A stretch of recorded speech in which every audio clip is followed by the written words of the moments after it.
নমস্কাৰ সকলোকে পুনৰবাৰ মোৰ আন এটা ভিডিঅ'লৈ আপোনালোকক স্বাগতম জনাইছোঁ আৰু আজি ভিডিঅ'টো স্কিপ নকৰাকৈ শেষলৈকে চাব। আশা কৰিছোঁ ভিডিঅ'টো চাই ভাল পাব।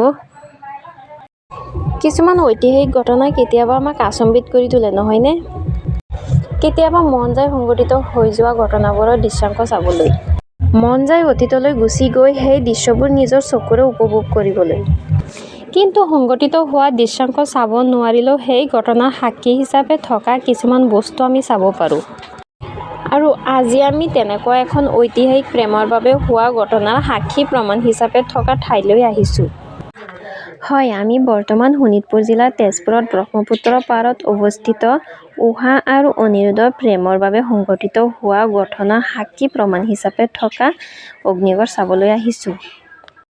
আৰু লগতে আপোনালোককো দেখুৱাবলৈ চেষ্টা কৰিম। ভিডিঅ'টো শেষলৈকে চাব। আৰু এতিয়া বলকচোন উষা আৰু অনিৰুদ্ধৰ প্ৰেম কাহিনীটো আৰম্ভ কৰোঁ। মই ভাবোঁ এই কাহিনীটোৰ বিষয়ে সকলোৱে জানে। এসময়ত ইয়াত বান নামৰ এজন প্ৰবল প্ৰতাপী ৰজাই ৰাজত্ব কৰিছিল।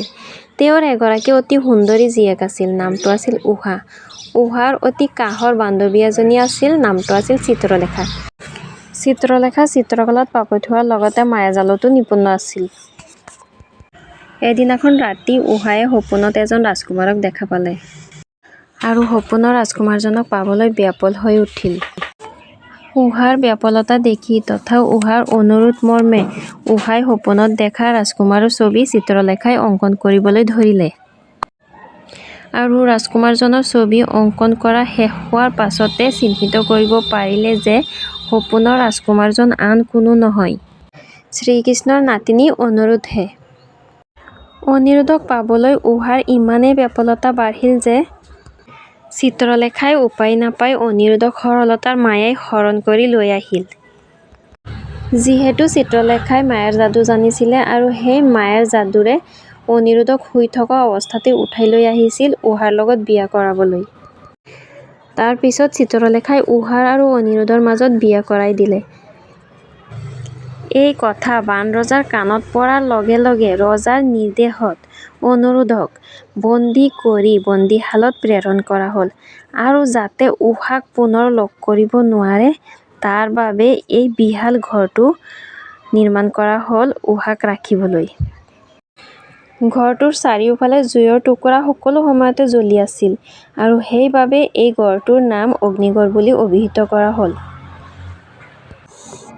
ইফালে অনিৰুদ্ধক বন্দী কৰাৰ খবৰ পোৱাৰ মাত্ৰই শ্ৰীকৃষ্ণই অনিৰুদ্ধক মুকলি কৰাই নিবলৈ বানৰজাৰ কাষ পালেহি।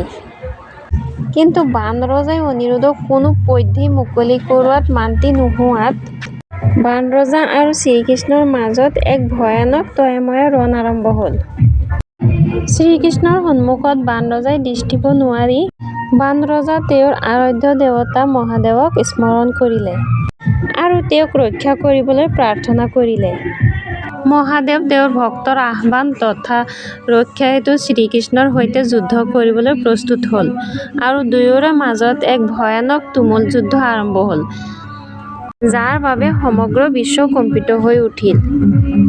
যি যুদ্ধক হৰিহৰ যুদ্ধ বুলি কোৱা হয়। শেষত কোনেও পৰাজিত নোহোৱাত শ্ৰীকৃষ্ণ আৰু মহাদেৱৰ আলোচনা মৰ্মে যুদ্ধ সমাপ্ত কৰা হৈছিল আৰু বানৰজাইও উষা আৰু অনিৰুদ্ধৰ সম্পৰ্ক স্বীকাৰ কৰি লৈছিল আৰু দুয়োৰে বিবাহ সম্পন্ন কৰিছিল। এয়ে আছিল উষা আৰু অনিৰুদ্ধৰ এক সত্য কাহিনী, যাৰ সাক্ষী হিচাপে এতিয়াও এই গড়খন আছে। য'ত সকলো ঠাইৰ পৰা মানুহ আহে প্ৰাকৃতিক সৌন্দৰ্য উপভোগ কৰিবলৈ।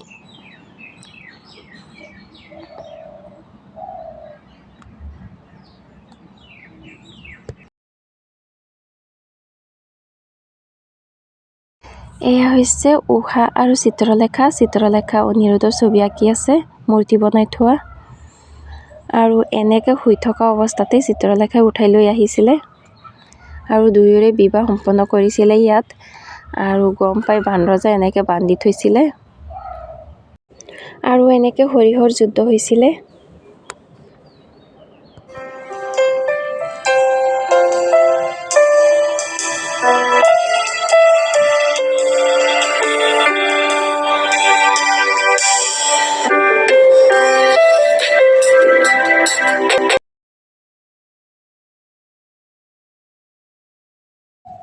ইয়াত সকলো ঠাইৰ পৰা মানুহে আহি প্ৰাকৃতিক সৌন্দৰ্য উপভোগ কৰে। আৰু উষা আৰু অনিৰুদ্ধৰ সত্য কাহিনীৰ কিছুমান দৃশ্য নিজৰ চকুৰে চাবলৈ আহে।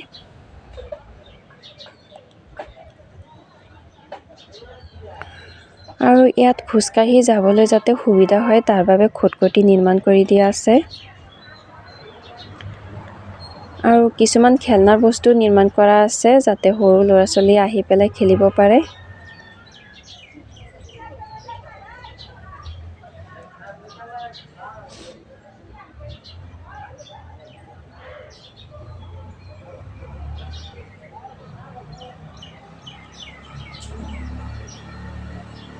মাছৰুম আৰু সেই ঠাইখিনি য'ত বানৰজাই অনিৰুদ্ধক বান্ধি থৈছিলে। সকলো ঠাইতে এনেকৈ খুঁটকুটি নিৰ্মাণ কৰা আছে যাতে খোজকাঢ়িবলৈ সুবিধা হয় মানুহৰ। আৰু খেলাৰ বস্তু সকলো জেগাতে নিৰ্মাণ কৰা আছে যাতে সৰু ল'ৰা-ছোৱালী আহিলেও ধুনীয়াকৈ খেলিব পাৰে।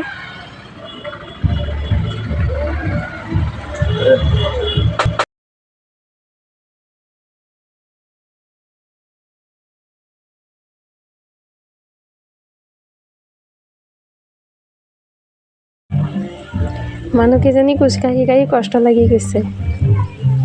আৰু আমাৰো বহুত কষ্ট লাগি গৈছে, সেইকাৰণে ইয়াতে অলপ জিৰণি ল'লোঁ।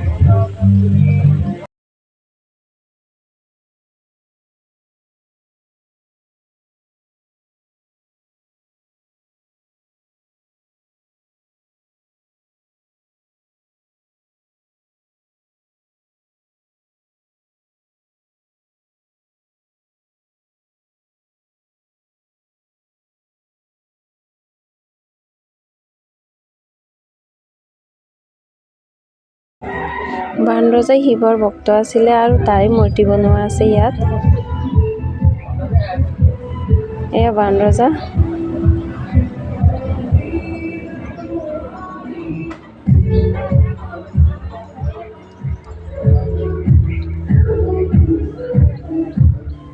আৰু আমি আহি যোৱাৰ সময়খিনি। যদি ভিডিঅ'টো চাই ভাল পাইছে তেনেহ'লে লাইক, কমেণ্ট, শ্বেয়াৰ কৰিব আৰু ছাবস্ক্ৰাইবো কৰি দিব।